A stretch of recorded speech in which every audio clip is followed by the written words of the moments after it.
ஒரு அந்தணரும் அவரது மனைவியும் தங்கள் 2 வயது குழந்தையுடன் காட்டுப்பாதையில் மதுரை நோக்கி வந்து கொண்டிருந்தனர். வழியில் ஓரிடத்தில் களைப்பாய் இருக்கவே தாக சாந்தி செய்ய எண்ணினர். அந்தணர் மனைவியை குழந்தையுடன் ஒரு மரத்தடியில் அமர வைத்தார்.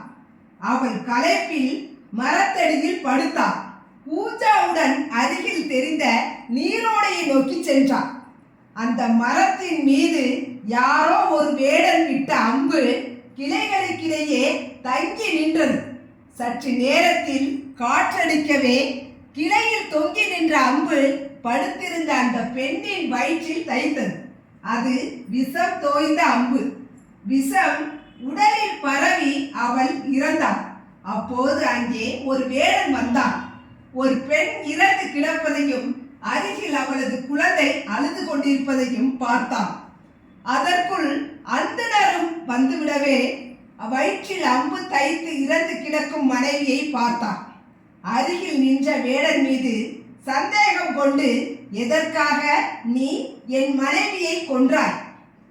நீ வேட்டைக்காரனா அல்லது காமுக நோக்குடன் இப்படி செய்தாயா? நீ நல்லவன் என்றால் கடவுள் மீது சத்தியமாக இங்கிருந்து ஓடக்கூடாது. என்னோடு உன் ஊர் மன்னனை காணவா, அவன் தீர்ப்பளிக்கட்டும் என்றான். வேடன் கெஞ்சினான். அந்தணரே, உமது மனைவியை நான் கொல்லவில்லை. நான் ஏதும் அறியாதவன். உமது மனைவியின் இறப்புக்கு காரணமும் எனக்கு தெரியாது என கெஞ்சினான். அவனை நம்பாத அந்தணர் மனைவியின் உடலை தோளிலும் ஒரு கையில் குழந்தையுடனும் அரண்மனைக்கு வந்தார். மன்னனிடம் புகார் சொன்னார். வேடன் மன்னனிடம் தான் ஏதும் அறியாதவன் என புலம்பி தீர்த்தான். அவனை சேவகர்கள் அடித்தும் மிரட்டியும் பார்த்தனர். மன்னா, என்னை கொல்லுங்கள், வேண்டாம் என சொல்லவில்லை. ஆனால் நான் சாகும் முன் உண்மை செத்துவிடக் கூடாது என்றான். மன்னன் அவனை சிறையில் அடைத்துவிட்டு அந்தணரிடம், உன் மனைவியின் ஈமக்கிரியை முடித்துவிட்டு நாளை வாருங்கள் என சொல்லிவிட்டான். மீனாட்சி அம்மன் கோயிலுக்கு சென்று அங்கு, சுந்தரேஸ்வரா, தவறான தீர்ப்பை நான் வழங்கிவிடக் கூடாது, அதற்கு நீயே அருள் செய்ய வேண்டுமென பிரார்த்தித்தான்.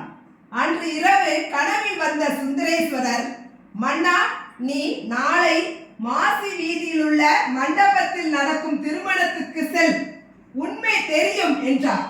மறுநாள் மன்னனும் அந்தணரும் மாறுவேடத்தில் அங்கு சென்றனர். அப்போது சமையலறையில் இருவர் பேசிக் கொண்டிருந்தது காதில் விழுந்தது. ஆனால் பேசுபவர்களின் உருவம் தெரியவில்லை.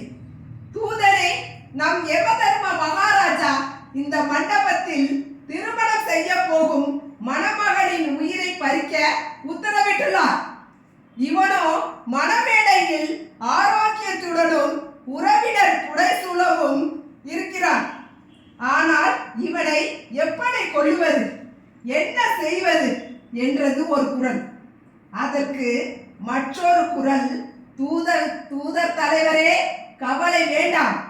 நேற்று காட்டில் இருந்த அந்தணரின் மனைவியின் மீது மரத்தில் தங்கியிருந்த விஷ அம்பை எப்படி அவளது வயிற்றில் விழச் செய்து உயிரை பறித்தோமோ, அதே போல இந்த தெருவில் நிற்கும் காளையை மிரளச் செய்து மண்டபத்திற்குள் விரட்டி விடுவோம்.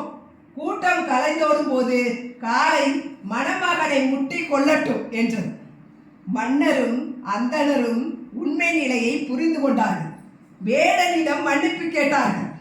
சிறையில் வைத்ததற்காக மன்னன் அவனுக்கு ஏராளமான பொருளை நஷ்ட ஈடாக கொடுத்து அனுப்பி வைத்தான்.